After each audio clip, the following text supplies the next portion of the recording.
Hello class. So you're about to start watching throwing demos pre-recorded, which is a little weird. I can't answer your questions in this format, but you can rewatch them over and over again. And before I started to actually do the throwing parts, I wanted to talk to you about some important details. So first of all, you need to be comfortable at your wheel. You'll hear me say this in the first video as well. But make sure that you're set up, that your body position is good, that your stool is a good height for you to be able to lean over. We use our whole body when we throw. We don't just use our arms, so you need to lean from the hips and lean down.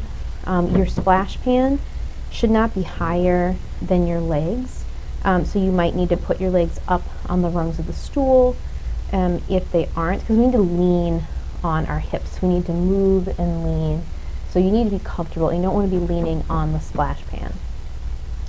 You also want to keep your arms locked down to your sides so that you're using your whole body again, not just your arms to do things. Your arms will get very tired and you won't actually get the piece centered if you're just using your arms.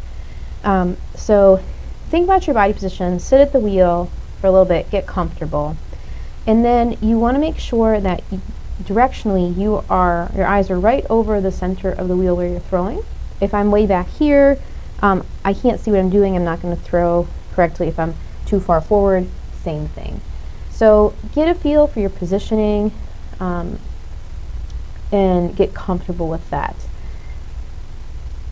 One of the biggest things that I might not mention in the videos, but it's important for you to know, is that when we're throwing, never ever touch your clay when the wheel is off, except for the very beginning. So at the very beginning, when we throw our clay down, we can spin the wheel head by hand and kind of tap our clay into place.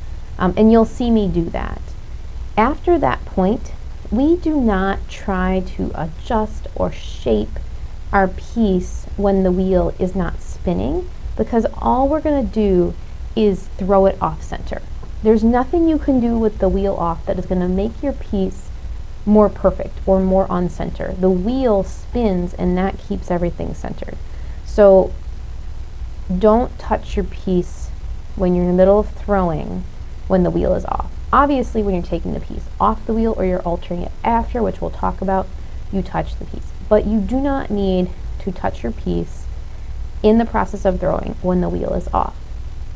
At that same token, when we start and stop the wheel, when we start an action, we always do it with the wheel on. So if I was going to take a break from what I was doing, I leave my wheel going and I ease my pressure off what I'm doing, and then once my hands are off the piece, I turn off the wheel.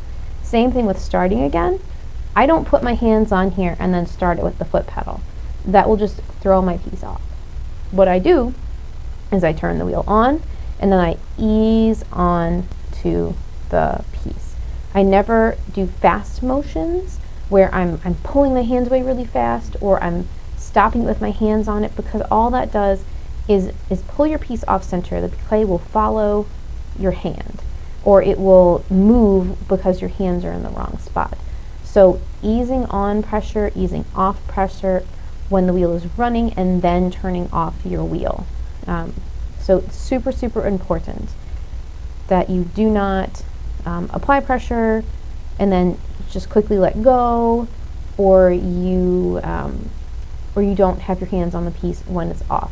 In class, one of the biggest things I tell people is that they need to stop touching their piece so much and that they need to not let go so fast. Slow yourself down. Slow down. It's another thing I tell people. People usually have their wheels going way too fast when the piece is thin. And you hear me talk about how the speed has to adjust as your piece gets thinner because you can't control it.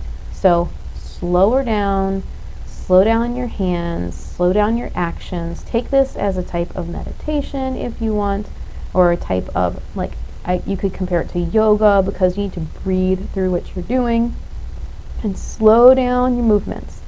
If your piece isn't working out, come back and watch this video again and remind yourself, don't touch the piece when it's off.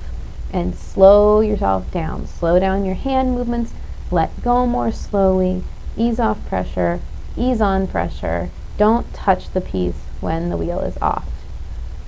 Okay, I think those are all the things I needed to tell you before we get started. So you'll start watching videos on positioning, on centering, on cylinders, on shaping and altering and trimming, and you'll need to practice those things. And what's nice about having these videos is that you can come back and watch them. So good luck and have fun with the videos.